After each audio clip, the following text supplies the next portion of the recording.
Quack.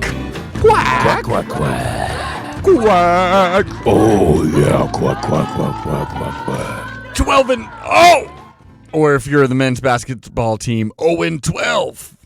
I am your host, Adam Shamail, from the three-point line. I meant to say from the three-point line.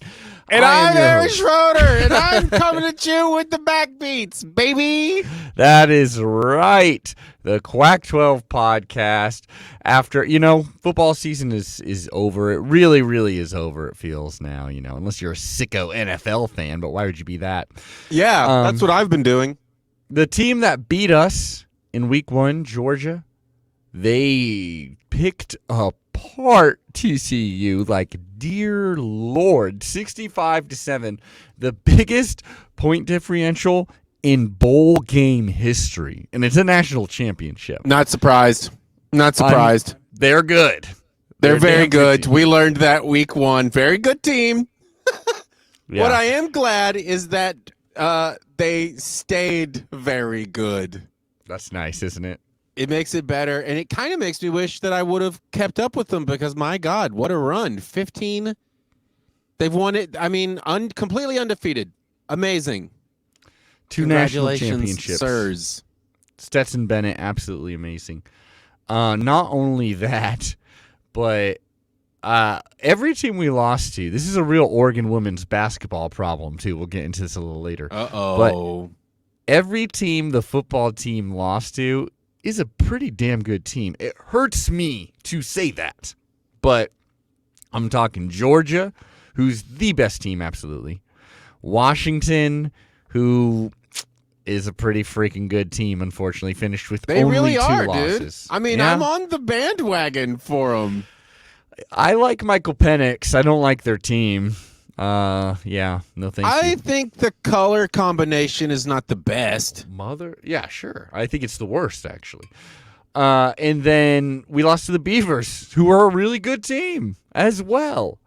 So, I don't know. It doesn't feel all that bad. And then, Aaron, we haven't gotten your thoughts, actually, because you've been flying around the country, signing premier talent to your record label, Pierce Tears Recording. But, Aaron, what were your thoughts on that Holiday Bowl?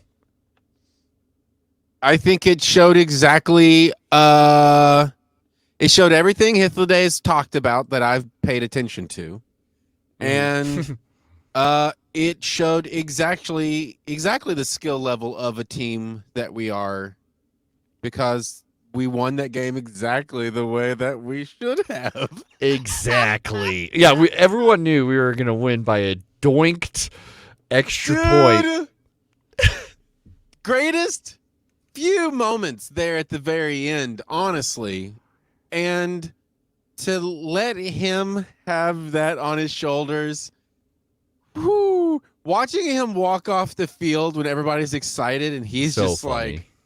I bet you anything he was walking on jelly legs, because I would be walking on jelly legs if I had done that. He's absolutely just this college football, what a ride. It was such a funny way to, I believe, send him out. I think he could come back if he wanted to. We'll see. Maybe he's you know what? That's enough. Here's the thing, is he had a really great year, I think. He he's had a great showed career. a vast improvement in his marksmanship. Mm-hmm. But it was funny because, there again, it's a nerves thing for him, I think. And that's fine. It was so funny. I loved it. I spent that whole game trying to convince myself, you don't care, Adam. It's just a bull. You've already won. They got practice. That's all that matters. Don't worry. But when we won it, I was like, no, I cared a great deal about this. And this was something I actually thought about as well while watching it, is how interesting that internal dialogue can be, because as we were leading up to the bowl game in previous episodes, it kind of felt like we both wanted to go either way and be like, it's got the world's longest name. It's pointless. Our offensive coordinator is gone, blobbity bloops. Who gives a shit? And I started thinking about it. I was like, it's interesting how this is the most important game because this is how good we are. So this is where we belong. Mm-hmm. Can easily be written off. I don't know. I was just thinking about it. I love the concept of like every bowl game actually matters, but there's so many we're able just to be like, this one is bullshit. But that they also get treated like, oh my God. I mean, it's too much to talk about. I get it. One thing I really loved, I think my real takeaway is because, the offense, the defense has been pretty bad. Bo Nix, great, 23 of 30, 2 touchdowns, 1 interceptions. But we were going against a really, really good quarterback, I would say, Drake May. And we made him look really mortal. Not only that, but we kept them to just 6 second-half points. And for me, minus some, key defensive players on our part, that really made me feel pretty good. Like that shows effort. That's not an easy thing to do, and it wasn't a fluky thing. What it was felt their good. record again? I think they had lost like 3 really like pretty disheartening losses, honestly.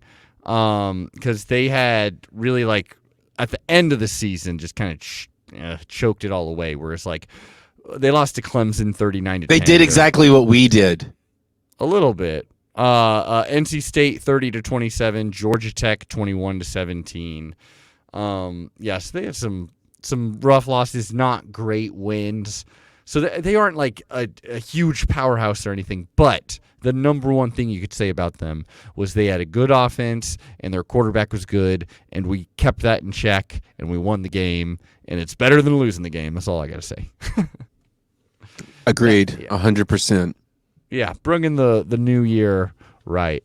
Yeah, it was fun. By the way, this is not real news that we should be talking about like it's a real thing, but Dan Lanning got a tattoo, and it's fun to poke fun at some things. I'm glad, he seems to love it. There's nothing wrong with it, really. So power to him. But it is, what is it? Like the tackiest tattoo I've ever seen. So it's of his wife who beat breast cancer. So that's a very uplifting thing. Power to him. Like, I'm glad he got it. And then he also wanted to combine this idea of any school that he's worked in the past. He wanted to add that to it, including Oregon. Was the centerpiece of it, kind of. But I'm building this up. I'm going to show it to you. Like, I want. Oh, okay, great, good. But imagine this. By the way, you're coming in a little bit hot. If you can turn down that mic just a teensy. Yeah, but, I was also going to say maybe check your connection because it sounds a little grainy, and I'm wondering if the cable got jiggly pooed when you were messing with the camera. Look at this. We're looking out for each other, and that's what a teammate Baby does. doll, that's what you have to do. Let's see what happens. That's what family. So he's got a bunch of like sports logos on it. He's got his like home like area code, name of his kids. So it's a lot of ideas. It's everything. That's the problem, is it's kind of every single idea in one tattoo. But enough, I want to show it to you now. What did he call it? I mean, it deserves a name, but I don't think it actually has a name. Okay. Chrome tab. Here we go. I mean, portraits to start with are like gonna be tough, huh? I mean, this is it. It's not sure a good looking tattoo. It's so rightfully so. Some people are making fun of it a bit, but I don't know. Okay. It made me laugh. I wouldn't get it, but it's like power to you, buddy. Okay, I'm only gonna make one comment and then I'm out of here. Mm-hmm. And that is, it's the classic comedy. I learned it from whoever in one of their specials or interviews. The hat on a hat. Yeah, there's which 10 is that hats. His tattoo has tattoos. That is exactly it. Yeah. So it's just like, okay. And I hope she approved to have the Oregon Ducks on her neck. She'd have to, right? I mean, she'd have to. That's got some dark undertones that I don't want to read too much into, but it's also interesting that the state of Texas is near where you would suspect a heart to be, although it's not. So it's like the heart is in Texas. Also, it's kind of a sexy tattoo. I imagine she's down with all this. She likes the look of it and everything. But yeah. What is the A? Auburn. What is the A? I think it's Atlanta or is that I want to say Alabama almost, but I don't know. I don't really. I can't. We could break this all down. There's a lot. Oh wait, there's more. Okay, let's see. This turkey. Arizona State. Oh, that's the Arizona State A. Okay, because How for bizarre. a second you worked there. Yeah. Oh no, it's not that. It is the University of Alabama. Yeah, he was a grad assistant. It looks like. Okay. Well, there you go. All right. That's something. Intriguing.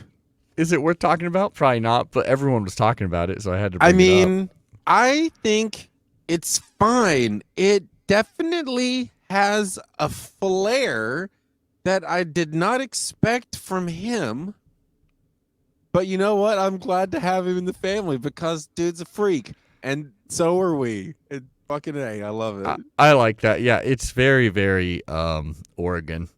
Southern Oregon tattoo right there. That dude's going to be at the country fair? Yeah, there you go. The country fair, 5 hits of acid running naked through the fucking woods. Yeah. I'll see him With there. that tattoo? I'll be there. Only a couple. Well, I'm excited to see Justin Herbert in the playoffs. I just want to shout that out. Yeah. Michael James, it will be inducted into the College Football Hall of Fame class of 2023. I love that. You got to love that. We're getting a bunch of recruits. I kind of want to save that for a special, look at the Oregon roster episode. Yeah, recruits. Sure. Because there's just so many, and there's still so many moving pieces that fun-looking stuff. Yeah, but other than that, we got so much basketball to talk about. Dude, I started New Year's Eve games, and it was like 7 fucking games. Mm-hmm. And one of them didn't even record because the DVR got it backwards and recorded Oregon State's game. Or they switched the channel or something. Possible. I was pissed. I missed a women's game. Oh no. Well, so I saw 2 women's games. I saw 3 men's games. There you go, man. Or 4. Keeping up with the Joneses. Which one do you want to talk about more? First, I should say, men's. Well, or do you know, honestly, they're kind of equivalent. I've got a key difference for both. What? This men's got dudes coming back? Well, no, this is my. Well, yeah, it was nice. So men got a lot of people coming back from injury. Women got Kennedy Basham, but not quite the same. Yeah. Who do you want to start with? Let's start with men's because I do want to talk about the 2 freshmen who kind of wear. Yeah. Oh, yeah. Khalil Ware. Yeah. And then I believe the Biddle? other person. Nate Biddle, big old man, 7-footer. No. Number 11, maybe? Well, first of all, what we're going to do is I'm going to push this little button here, which will play the Quacksball theme. Yeah.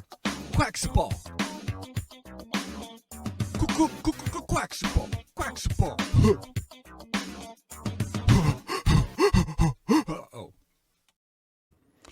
That is right, Aaron. Oregon basketball is here to stay. And I like the way that they play. Not really, because they've been pretty bad for a little while. I don't think you're talking about Rivaldo Soares, are you? A number 11? He actually hasn't been playing all that much. He has short dreads, and he is tall. Tyrone Williams? Short dreads. He's a tall man. He's not a freshman, I don't believe. Are you talking about Luke Were? Yep. No, Were I like. I thought his name was Ware. There is a Khalil Ware, too. Then maybe it's Were. Okay, then maybe it's both. I have no idea. Maybe it was Were and Ware, and that's why it was hard for me to remember. Who knows? That is confusing. Let's get into the games we've missed. there's been enough games because we were so excited about the Holiday Bowl, had Hithliday on to really break down that bowl this last week, that there's been some games we missed here, and this is a rough stretch. A rough stretch with some surprising wins in it, though. 4 games. Yeah. First, there was a loss to Utah Valley. The Wolverines. Missed that one. Didn't watch that one. Dude, it is not a team we should be losing to. It is bad form, like dear Lord. And we lost 77-72. It was whoa. Yeah. So they were at least making shots because compared to other we'll games. See in the upcoming games, it seems like the one thing they can't do is put it in the bucket. It seems like they should be watching someone's tutorial. Well, yeah. If you'd like to see that tutorial, please go to our YouTube or our Patreon. Pac-12 Patreon. It's a wonderful place where you can get hundreds of hours of Oregon Duck comedic entertainment by yours truly. So against Utah Valley, this is in Eugene. This is at Matt Knight fucking Arena. Wow. They lost to those damn Wolverines, and they mainly because we were 35% from the floor, not great. 15% from three-point land, which is a huge problem for us. Yeah, clearly. By the way, after this, as of right now, we are dead last in the Pac-12. Cool. Yeah, in shooting percentage, I should say, from the three-point range. Better. Let's be the absolute worst. Yeah, of course. Trey Woodbury. Hey, real quick, are you a fan of Frank Zappa? I've heard some Frank Zappa. So I guess I should say no. I've heard some Frank Zappa. Oh, okay, never mind. Then we'll just keep moving forward. Well, now you have to finish your point. You can't. I was just gonna say, whenever he would sign bands, he didn't like it if they were middle of the road. They were either going to knock his socks off because they were so great, or they were going to knock his socks off because they were so bad. And if they were super bad, he would really sign them because the audiences would actually have like a. So anywho, he would be a fan of this version of the Oregon Ducks because we're just the worst. It's a train wreck. You can't stop watching. But then, Aaron, the very next game. Yeah. Oh, by the way, we out-rebounded them 53%. Oh, no, 53-36 and still lost that game. That just goes to show you how bad our shooting percentages were. But so then against Oregon State, not a great team, but a team that you really want to beat. I mean, certainly want to beat. And against this Oregon men's team, very well could beat us. Also, clearly. Mm-hmm. The announcers for this game, they were having a great time together. Well, that's good. At least they're having fun. Yeah. That's all that matters. It was a nail-biter game. I'm trying to think the end score. Would be... No, this is the game. This game went the... Wait, how did this game... Go for it. Ducks won 77-68. Right. Again, right, because we hit the 69 mark first. Oh, absolutely. I mean, they didn't even hit the 69 mark. They only got 68 points. Will Richardson got 22 points, 7 rebounds. I should say, against Utah Valley, he got 26 points and 7 rebounds. So it's not necessarily that Will Richardson's having some pretty good games. Not from, deep, which would certainly help us. This was definitely a marked improvement because we went 6 of 22 from three-point land, and that for this team, 25% is, above, just barely above 25% is amazing, great, fantastic. Maybe we can win some freaking games. So yeah, and also we out-rebounded them 39-21. Dante got 17 points, 8 rebounds. Ware, 13 points, 6 rebounds. That was a huge win. Felt really good. Yeah. And we're still early in Pac-12 play, actually. So, at this point, we only had one Pac-12 loss, and it was against UCLA, the best team. So it was hey, we're still in it. However, then it just goes to show the trajectory of this team. We actually got a lot of players back because I do believe Biddle. I know Kusnard came and played this game, but so a couple of players came back for this, but it kind of even put us even more of in a funk.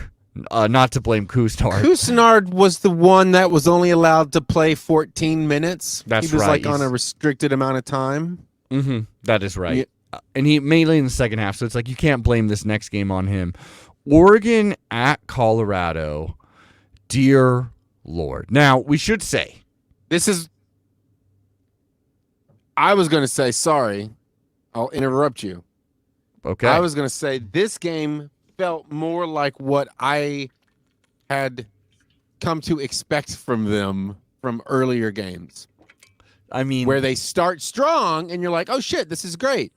And then there's a dry spell, which the gap gets closed, and then the other team just stays strong while we slowly go down.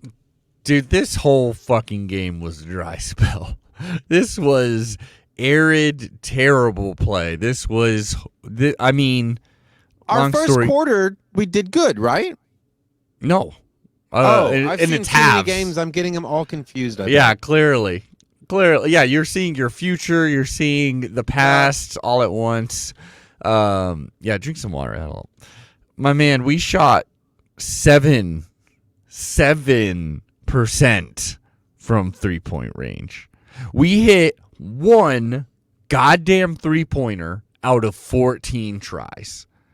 Sure. Not only that, we were out-rebounded 46-28, and we shot, this is truly horrendous, 26% from the floor. Like, nothing was going What was the down end for score us. on this one? We lost 68-41. So they didn't get to 69. Oh! We absolutely got destroyed.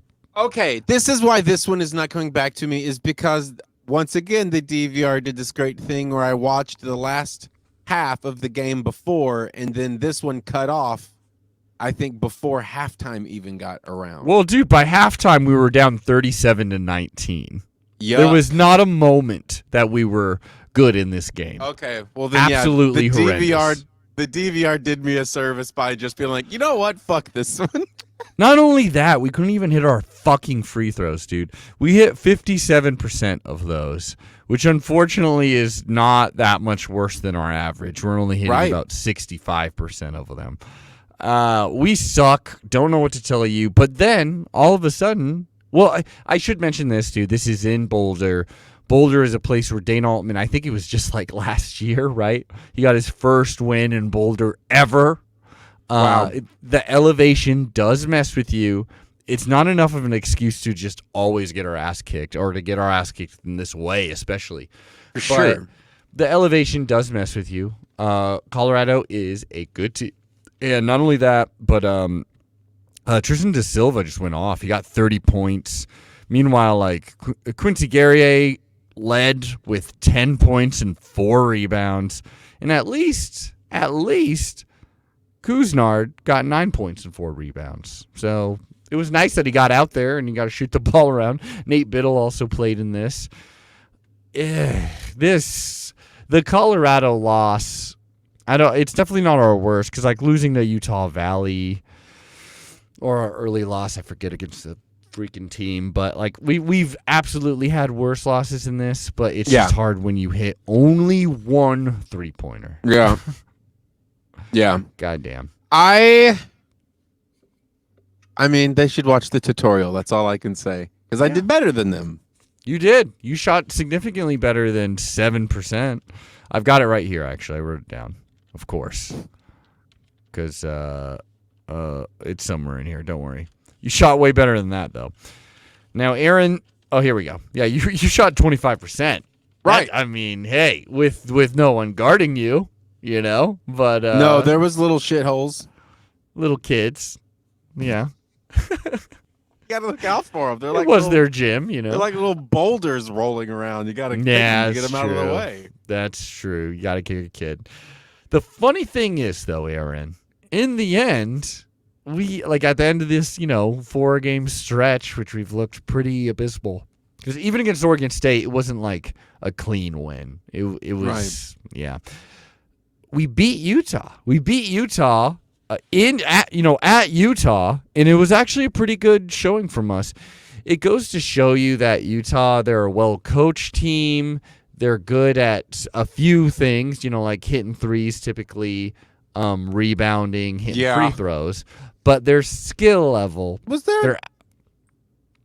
their actual talent, like, we are a very talented team. We're just also a bad team. But luckily in this, it really showed up a lot more. Dante got a double-double, 17 points, 12 rebounds. Richardson got 11. Ware got 10 points. Kuznard got 10 points, 4 rebounds. And, yeah, so we shot a lot better. Yeah. Is Utah the team that has the player whose name is like Love Finger or something like that? I'd have to look it up. I couldn't tell you, man. Somebody's got a great name on one of these teams we played, and I was like, God almighty, that is just how you say it. It's just the 2 words smashed together. Love Finger. It's not Love Finger, but it's like something love or love something.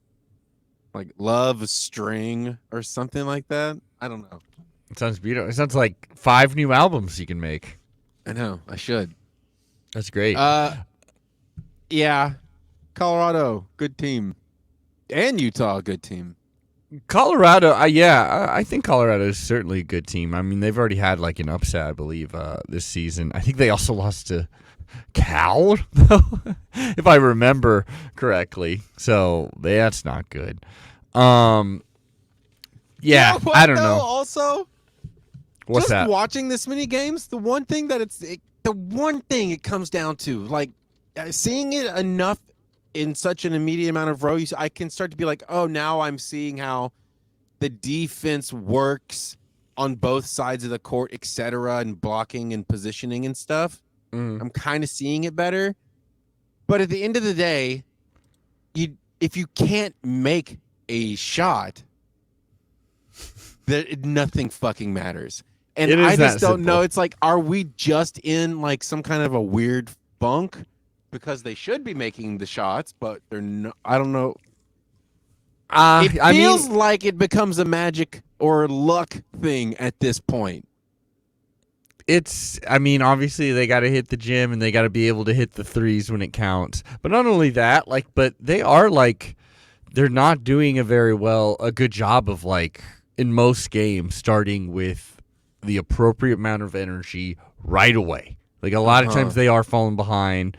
I also think, but I do think it's let's see if Kuznard can get in more of a rhythm. Maybe he'll get, he was projected to be a starter. Let's see if he'll actually get that role, and hopefully that'll take some pressure off other people. He's still healing too, though. So we'll have to see. Do you think it's because Dana really puts more of an emphasis on reading defense and offense and optioning stuff while playing rather than just drills of walking around the 3-point line? I'm sure he's drilling the hell out of them, dude. And it's just, at the same time, he looks upset sometimes on the sidelines. Yeah, he's got an energy that says yo, what the fuck is going on here? Yeah. Don't know what to tell you, man. I wish I had the answer. Yeah. Last but not least, we had another game, didn't we? No, that's it. It's 4 games. Yeah. So as of right now, we've got a record of 9-7. Yikes. 3-2 in conference play, though. So not terrible. We're still very much in the hunt we could win the Pac-12. It's still so early in the season. Coming up next, we've got Arizona State. Arizona State, not a fantastic team, but certainly better than us. They're 13-3 over and all, only 1 loss in conference play. But then we got number 9 Arizona coming to Eugene, Oregon. That's going to be a big one on January 14th. Then we just got to see what the hell happens. The way we've been playing, it'll be we beat Arizona State, we lose or we played number 9 Arizona super close, and then when Cal comes in, Cal is truly one of the worst teams as in they are 3-13 overall. They're probably going to kick our ass. That'd be my guess. But I don't know, man. It's rough right now. This looks like a team that's heading for the NIT, not the big dance. But the talent's still there, and we're healing up. So yeah. Yeah, Richardson, I think, does have the proper focus in guiding. You can see him proactively working on the court to make sure the young ones are like moving around. Yeah, he's really good at assists. He's really good at spreading the ball. And I think that Ware kid just hasn't. Oh, yeah. I don't think he's like fully unlocked his potential yet. I agree. I think that kid's going to be nasty next year or the year after that once he develops that leadership level thing that everybody always says is the ethereal good stuff. Well, and literally just once pack he on realizes more how muscle. fucking big he is. Yeah. I think he thinks he's dinky, but he's like, well, he is. don't know. Well, like compare him to like Infali Dante. Like that is well, that's someone who's been working, who's got like who's been working on years of muscle at the college level. Where just got here, so exactly has got the skill. Like damn, and I like that he can hit the 3 too. Biddle's coming along, but yeah, I don't know. Gosh, it's going to kind of drive me nuts who that other player was. I tried my hardest to remember his number, and I'm pretty sure it was 11. Or I mean, if you're talking about Rivaldo Soares, what do you want to talk about? I don't know. He was a bench player. He did some fantastic stuff in one of the games where it looked like he was a promising candidate. But it seemed like, oh, wait, he's only out there because somebody can't be. So he's just going to go right back to the bench probably. Yeah, but he shined. I've liked there's been times where Soares has been really good. I like him. He's certainly someone who, if we were a better team when he's coming off the bench, that like you'd be still stoked. So I don't know. Let's get into something more fun, as in women's basketball, baby. I think a lot more fun. What do you got to say here? More fun, yes. Still scary because they show like how great they can be. Mm-hmm. And then they have moments where you're like, you're doing the same stuff as the men's team where you're just fucking missing. This is what I'll say. Absolutely. Like, this is the difference between these two teams. First of all, the women's record is way better. They have 4 losses. The thing that's amazing about them is it's clear. Like, the men's team, their floor is literally a straight up bad team, especially in like Pac-12 play. Like, a straight up bad team. Their ceiling is they can be potentially competitive against a pretty good team. I don't think they were competitive against UCLA at home, but I really didn't think they were going to win that game, and I think if you gave them a couple of tries, they wouldn't really be able to win that game. But Oregon women's basketball, on the other hand, 4 losses, all to top 25 teams, actually all to top 10 teams, or no, the first 3 losses were to top 10 teams when they played them. They've all been very competitive, as in like... I guess that's true. The game I saw exactly. them lose was Arizona, and it looked like we were going to win it. Yeah, dude, and Arizona's a great team. And Arizona's a great team. I remember all of this. You're right. Well, I'll tell you, dude, like, this would be like if Oregon was playing against the best in college and coming up short. They're playing against not even the best teams in lower conferences and getting blown out. Yeah. Or like it's not the same, man. Like it's isn't. not, but I accidentally put the same bar of judgment on it, which is unfortunate because you're right. Because a loss is still a loss, and it hurts real bad. Well, and literally, one team has so many more losses than the other. Yeah, and I guess the women's team really only has moments in games where it feels like there's a dry spell going on. Yeah. with shots, but really it's just for a moment here and there. Yeah, I mean, It just and that's feels bound to bigger happen. for some reason. I think Feels more important. because it's like, yeah, I think it's because there's the potential of them winning these huge games, and otherwise they blow out the competition. And like it's like literally I'm looking right now, the top 25 out of the teams that have beaten us. Wait, what the fuck is going on? Is this all right? Huh? Where am I? Here we go. Number Daddy! 3. Number 3, Ohio State, which we were competitive against. Yeah. They are undefeated, 17-0, number 3 in the country. By the way, Stanford, Shit. we will be playing in the future, is number 2. Number 8, UCLA, who we'll talk about here real soon. They beat us, and they are number 8 in the country. Wow. Then we have down here University of North Carolina. They've actually fallen below us because we're ranked number 21. They're number 22. They're 10-5 record, and then our only other loss is against Arizona, who is ranked number 14, and right now they're 14-2. So all these teams that we're beating are on the top tier of absolute great teams. We're just falling just barely short, which is both good, but also, I mean, it does hurt more almost, when you're on the verge of being a top. I mean, if we won half of these games, we'd be definitely top 10, probably flirting with top 5. I think maybe I watched them out of order because it just felt like we lost more games than that. We've lost 4 games, my man. Maybe I just didn't get to see all the wins, and so it felt like it was weighted more towards the fucking losses or something. That being said, this is the last 2 weeks out of the 4 games, we've lost 2 of them. Now, there it is. And I watched 4 4 games of the women, so I watched 2 wins and 2 losses. Yeah, so basically, you're judging their entire season off these last 2 weeks, which is maybe it's what I've seen.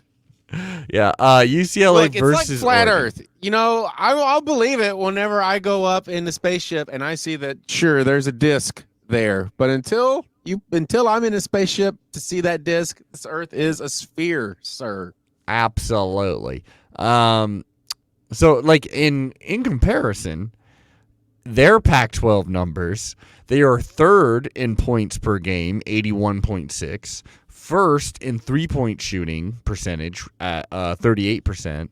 First in turnovers, as in they only do 12.5 turnovers, commit 12.5 turnovers. And they're second in rebounds with 43.8 because Filipina Che is killing it. Yeah, she got 20 in one game? That's right. She got 20 against, I want to say, yes, against USC.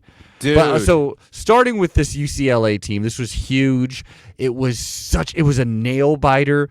I would say UCLA definitely did have the advantage for the majority of the game. But in the 4th quarter, we did rally back hard. Yeah. Especially, I will say right now, India Rogers is clearly our best, I would say, offensive threat. Van Sluten is something else. She really is. It's the fact that Van Sluten is a freshman, you're like, oh, this is elite talent. I might have. Did I end with seeing her roll her ankle at the end of a game? Yes, you did. It appears she's has a foot injury. I don't quite know how that devastating, that is because place right I now. called her out earlier in the season as she popped up off the roster once, and I was like, holy shit, she's good. I see talent in these kids, Adam. She's put me in charge of talent. She's absolutely next level, man. I'm looking at an article right now about the foot. She's had all I've got is a quote here. He's probably going to say nothing, but Kelly Graves, she plays her tail off. She's had a tough week. She's been beaten up, and she's just finding a way to get through it, so I hope she's okay. Okay, I hope she's okay, so we got nothing. She's fine. She's probably fine, but we may still sit her because Kennedy Basham, who's playing much more of that same kind of role. Yeah. I mean, probably not as effectively just because Grace Van Sluten is truly got to be one of the absolute best freshmen in the country right now. It's interesting. Kennedy Basham just got back from injury, which she's been, healing from like the entire season. So because of that, like I can imagine they're going to rest her, and because the schedule is going to get a little easier coming up, so I could see that. But we'll see. We're still so thin; it would help us. But against UCLA, we got down to 6 points in the final. Like they had a 15-point lead late. We trimmed it down to 6, and there was a point where Chance Gray, another very good freshman, who's very promising, she drains the 3, but she stands on the line as she does it. It drains it. It was a beautiful shot. Would have cut it down to 3. Maybe we could have rallied back, but they obviously wave it off. And there was a couple other moments, like Pau Pau almost got a steal late in the game. That could have been really game-changing. But in the end, UCLA is a really good team. Is that the one where, Pau Pau jumped in on the ball and then everybody was scrambling for it, but they gobbled it up and kept it? They gobbled it I thought we were going to win that shit. What's interesting, too, is, we shot really well in this game. We were 35% from 3, 42% from the floor. Problem is they just shot a little bit better, 37 from 3, 45 from the floor. Not only that, we out-rebounded them like crazy, 41 rebounds to 33. Rogers went off. She's absolutely phenomenal. Like right now, she is playing at the peak of her career, and she's had a great career already. She got 18 points in this game. Van Sluten had 17 points, 8 rebounds. Pau Pau got 17 points. It was just in the end, they got some really good players. Like Kiki Rice is a great freshman as well, 21 points. And then their star vet, Charisma Osborne, actually got a face full of Taya Hansen like hip, and she got, I believe I'm not sure if she's played since then. I think she missed against the Beavers, and I think they lost against the Beavers actually after this. But so that was rough to watch. But so that felt, and again, it was like if we've lost only half of these super close top tier battles, then you'd be like, oh no, this seems absolutely amazing. Like we could still be and I still think we can be. At least these are close, It's just it hurts. But they're starting to show off. I think they're getting better. I think we're getting stronger, Adam. I think the monster's almost ready. I think so too, man. Like I wouldn't be surprised if we do eventually get to knock out, I'd be a little surprised if we beat Stanford just because they're so good, but at the same time, we're almost due an upset of one of these great teams. Well, we're getting that team to the point where at all times there are 3 potential threats on the court, and sometimes there's 5. Yeah. And it's like, oh shit, our team, we're like, if this was a Magic the Gathering hand, game over. We got 3 mana. We got a quick instant for removal. We got a couple of cheap creatures to put down, and a planeswalker that only costs 4. So we're doing pretty well. Yeah. Against USC, and this is the trend here. Against USC, they are not a great team. If we were just an all right team, or a little bit, if we're like, oh, they're good. If we were that level of team, it's possible that a team like USC or Arizona State, especially when we're on the road there, could have, made it a game, made it competitive. But my man, they are a great team because we just go against USC. They were down their best player, we should mention, but we blew them out of the fucking house, 73-45. Right. We shot 43% from downtown. Everyone was getting it. This is that game that Che got 20 rebounds, which is just phenomenal. There it is. Taya, and I think this is always really kind of good. You got Rogers 19 points, you got Filipina Che 20 rebounds, and you got Taya Hansen 17 points. That combo, especially Taya Hansen coming off the bench, I've really liked watching her play. I wish I had the size of her arms. I've also said that. I want to start working out so I can have Popeye arms like her. But sure. like she has been really fun and just like energy when she's coming off the bench.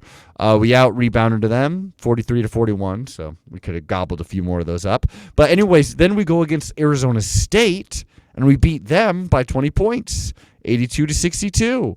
Again, shoot really well, like a little bit down from the floor, 38%, but 34% from deep. And again, 85% from free throw. Those are not givens, and you need to take points where you can get them. So that was really nice. Rogers, again, 19 points, just insane. Van Sluten, 16 points, and Shea got 18 rebounds and 10 points for a double-double. She is quickly becoming, because like physically, you look at her and you're like, oh, she's clearly can be dominant. And she's still learning the game, as they always say. But at this point, she is basically a fully realized basketball threat. And the amazing part is she's going to get better and better. That's what I was just about to say. I would say she herself is not fully realized, but in the core way that a basketball player should be, she is. Yeah, she's not a liability. Absolutely not. That's how I'd put it. Yeah. Yeah, and then that was the perfect way to be like, okay, we just got 2 wins under our belt. Let's go against the University of Arizona now, a team that is pesky as hell, really hard to play against. They're really good, and they get me angry watching them. I mean, if they were my team, I would love them, but going against them, I fucking hate it. It looked like we were going to smoke them. It looked like we were going to smoke them at first. We had the largest lead in the game, actually, or until the very end. They tied it. But, yeah, we had an 8-point lead at one point and looked really good that the first quarter, especially. We outscored them 25-19. I can't say that, sure, we could have improved in a number of ways. It would have been nice if Van Sluten was playing a little more 100% in the end. But it was just 2 really good teams going against each other, and Arizona just outlasted us. Now, I should say the reason why I get pissed off at them is because their style of play is just mob the hell out of whoever has the ball. Right. and just dare the ref. It's like, well, you're not going to call all of them, right? Because this home crowd will tear you apart. It's what it feels like. And how interesting! I wish they would have called a few more. That crowd was fucking loud. Oh, yeah. They were there for it, dude. Oh yeah, which is great to see for women's basketball. I hate them though.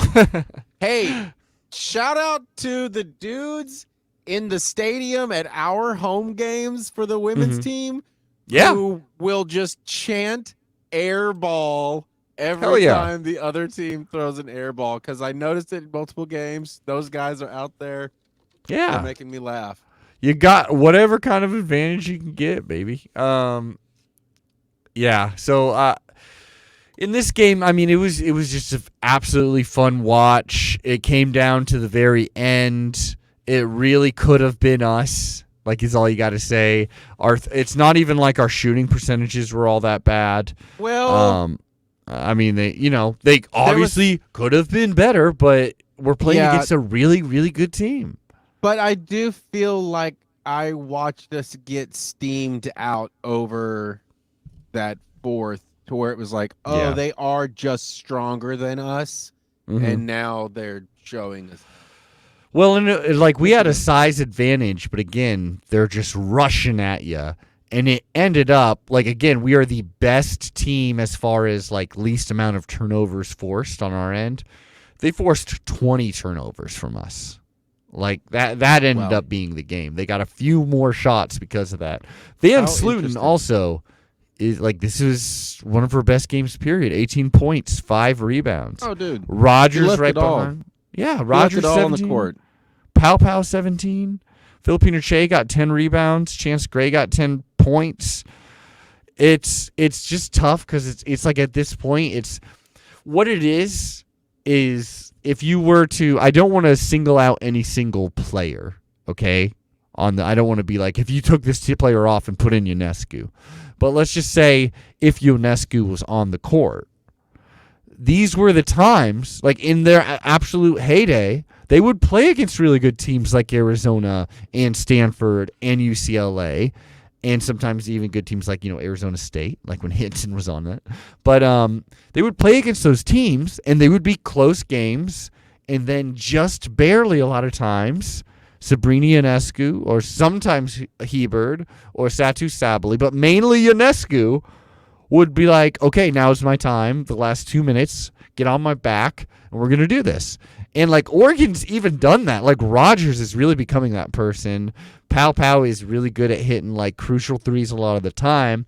It's just, like, we don't have the best player in the goddamn world on the team anymore.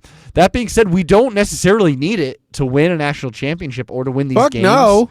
It's just that's why we got 4 losses instead of 3 or 2. I think in 2 years, the women will be winning a national championship. I love it. And the men will be a Sweet 16er. Ooh, who knows? Who knows, my man? But anyways, so as far as right now is concerned, they only have 4 losses, only 2 conference losses. So they are absolutely in everything. Love it. As far as the standings are concerned, I got them pulled up here. Number 2, Stanford, as in their ranking, number 2. They've only lost 1 game, and that was out of conference. They are 4-0, undefeated in Pac-12 play. Arizona is right behind them, which is why that win would have been huge for us. But still early in the season, they're 4-1 in conference play. Utah is 3-1. They've got a really good offense. They've only lost 1 game this season. They're a top 10 team. Number 8, UCLA, 3-1. Oh, man. Colorado, 3-1. Oregon is 3-2. So everything is ahead of us. We are in the best conference for women's basketball, period. So that's just always going to be a huge challenge.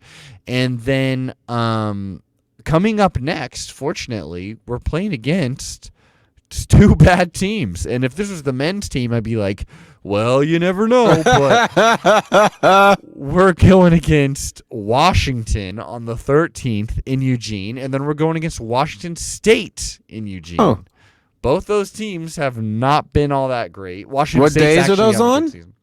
That is on the 13th and the 15th. That is Friday and Sunday. And then we got Oregon State, again, that's in Corvallis.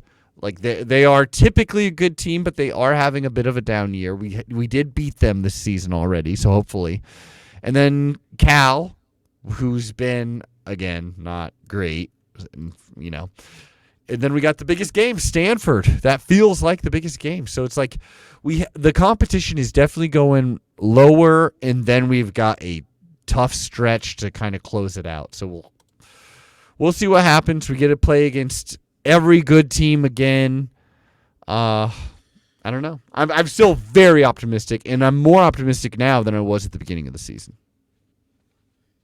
Well, you kind of have to be, because if we were dark about it now, then nobody would want to listen to this. Exactly. Now, we got to finish an old segment before we wrap up this here podcast, and that is the picks. The picks. That is right. This is the finale of the picks. Oh boy, this is the bowl games, the bowl bonanza. Now this was just fun. The bowl bonanza. Last we talked bowl mania. I forget what we called it. We basically were tied because we both picked Oregon State. They beat the crap out of Florida. We both chose Fresno State. They beat the crap out of Washington State. So we're tied 2-2. We both chose Oregon. Very nice. Very nice. We both chose Washington. They also beat the crap out of their foe. So, we're killing it right now. Then, here's a deciding one. I chose UCLA. You chose Pitt. This was a hell of a game. DTR's final game. And he fell just short. Actually was knocked out of the game. Called it. Pitt wins it. Pitt, Called that is it. right. The very same team that is on the cleavage of the tattoo on our head football coach. Pittsburgh wins it. And then, so USC, we both chose USC. They lost in embarrassing fashion to Tulane. Very USC fashion, I should say, where it was like, wow, Caleb Williams, wow, their offense, like their receivers are so good. They have no defense. That was basically it. And they lost to Tulane. It was very funny. But then, So it was a fun game, at least. I would say I chose Penn State. You chose the Utes in the Rose Bowl. Cam Rising gets knocked out about halfway, and Penn State runs away with the win. So we are actually tied 1-1 in Bowl Mania. Wow. Or, we each chose one incorrectly, actually. So, I don't know. If we would have done this a little earlier, we could have then chose the national championship game or something, but we didn't. So, I will give you a handshake. Oh. And we will end in a sportsmanlike tie. Well, we got it. Oh. Sure. Fine. Why not, That being said, as we wind down this episode, Aaron, I've got a very important gotcha journalism question to throw your way. Oh, shit. Is there any progress on the mugs? No, it's been too hectic. It's I about to thought happen now. I was going to text you about the addresses because I don't want to have to scroll through my whole I get thing it. again. I'll get you set. I knew I was setting you But up. thank but you, because thought, I have 3 other things sitting by the front door that are also getting mailed out across the country. Oh, Which reminds me, I need your address. oh dear my sir. goodness. Well, I'll say it right now on the podcast. No, I Yeah, won't. please. Nice try, you freaks. This has been the Quack 12 Podcast at Quack 12 Podcast on Twitter. That's right, we're going all year round, baby. We're talking about basketball, as is our Patreon, in which you can actually help this show. This show, which is normally free, for a measly $5 a month, you can get hundreds of hours of entertainment. Hey, we're not going to trick you. You can cancel it really easily if you want. Why don't you go test it out? Go do a little taster. $5 helps us out so freaking much, and I swear to you, there's a lot of really funny stuff on there, including our Quack in Time series, in which we break down every goddamn year of this wonderful sport we call duck football. Very fun stuff. Quack12podcast.com is where you can find the link to our Patreon. Aaron, it's nice to see you, buddy. You too. It feels like it's been forever, but it's just been one holiday. It's been one holiday bowl, actually. Yep. That being said, Unbelievable. about to smoke this holiday bowl. Shit, yeah, bro. Hey, I need a final thought. What's your final thought, man? I want to do another season of Duck D&D. Sounds good, man. At least that'd be fun. At least another game would be a blast. Yeah. I feel like we perfected that. Yeah, Duck D&D also available on Quack 12 Patreon for all you nerds that also love football. Very fun stuff. Go Ducks. Quack, quack. We Quack, love quack. ya. See y'all next week. Peace.